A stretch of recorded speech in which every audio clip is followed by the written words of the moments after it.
জেনেছি কতদিন মাটির কত আগে হয়েছে রে হৃদয় ভীষণ মরুময়। খলস ফেলে রেখে অনেক আগেই ভাগে পালিয়ে অবলায় তরুণ অনুরাগে। আনে কি পরাজয় গলিত যাতে জাগে নদীর মতো কেউ সিদ্ধ অতিশয়। রাঙ্গাক দেহা মন রাঙ্গাবে এই ভাগে। তুমি তো নদীও নও যে আনে ভরাময়। এভাবেই চলতেছে গ্রামের মানুষের জীবনযাত্রা। এভাবেই নদী পানি এক সাইড থেকে অন্য সাইডে নিয়ে গিয়ে চাষবাস হচ্ছে। এই যে একটা মানুষ দেখতে পাচ্ছেন দাঁড়িয়ে আছে, ইনি এই পানিটাকে নিয়ে গিয়ে তার জমিতে চাষবাস করবে। অনেক পরিশ্রমের ফলে ইনার পানিটা নিয়ে যাচ্ছে উপরে। আপনারা দেখতেই পাচ্ছেন যে একটা মানুষ কতটা পরিশ্রম করতেছে। এই পানি দিয়েই সার্চ করলে তাদের জ্বালানি কমে যায়, জ্বালানি একবারে নাই বলেই চলে। এভাবেই রোদে তাদেরকে অনেক কষ্ট করে এই পানিটা নিয়ে যেতে হচ্ছে উপরে। আপনারা দেখতে পাচ্ছেন যে কত কষ্ট করে একটা মানুষ এভাবে পানিটা নিয়ে গিয়ে চাষবাস করতেছে। এখানে অনেক সুবিধা আছে।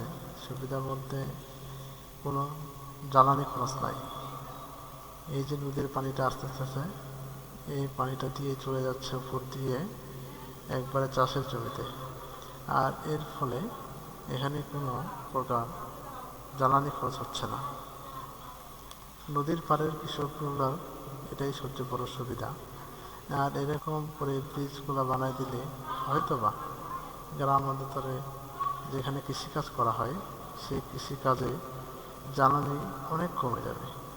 এতে কৃষকরা অনেক লাভবান হবে।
জেনেছি কতদিন মাটির কত আগে হয়েছে রে হৃদয় ভীষণ মরুময়।